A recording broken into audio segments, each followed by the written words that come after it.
Halte 12. Le dhikr perpétuel.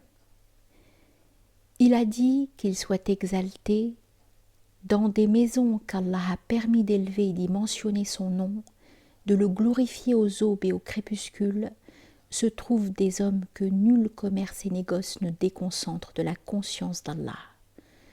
Sourate 24, versets 36 et 37.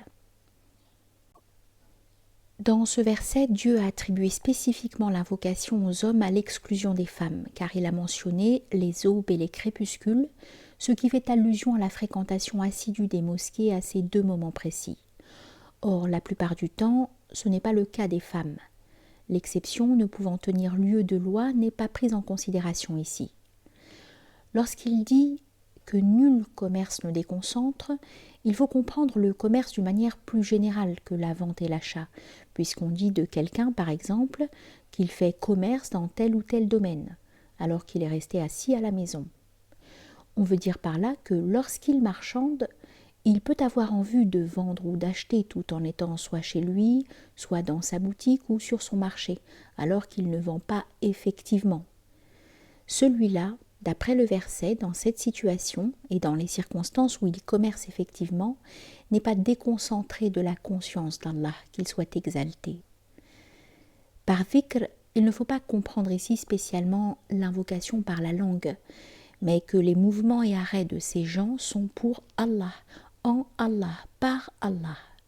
Ils ont une conscience active de la présence d'Allah, qu'il soit exalté, une vigilance intérieure et une intention juste dans la situation même où ils vendent, achètent, commercent, ainsi que dans tout leur comportement.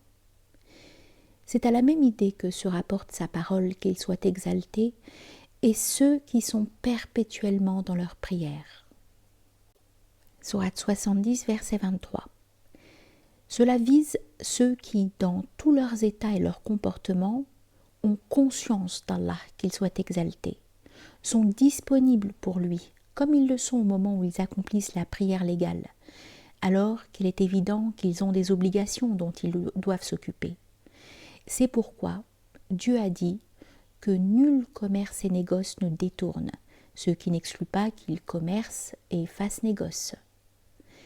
Aïcha, dans une tradition avérée, a déclaré que l'envoyé d'Allah, qu'Allah répande sur lui sa grâce unitive et sa paix, avait conscience d'Allah, qu'il soit exalté, en permanence, c'est-à-dire en toutes circonstances et à tout moment.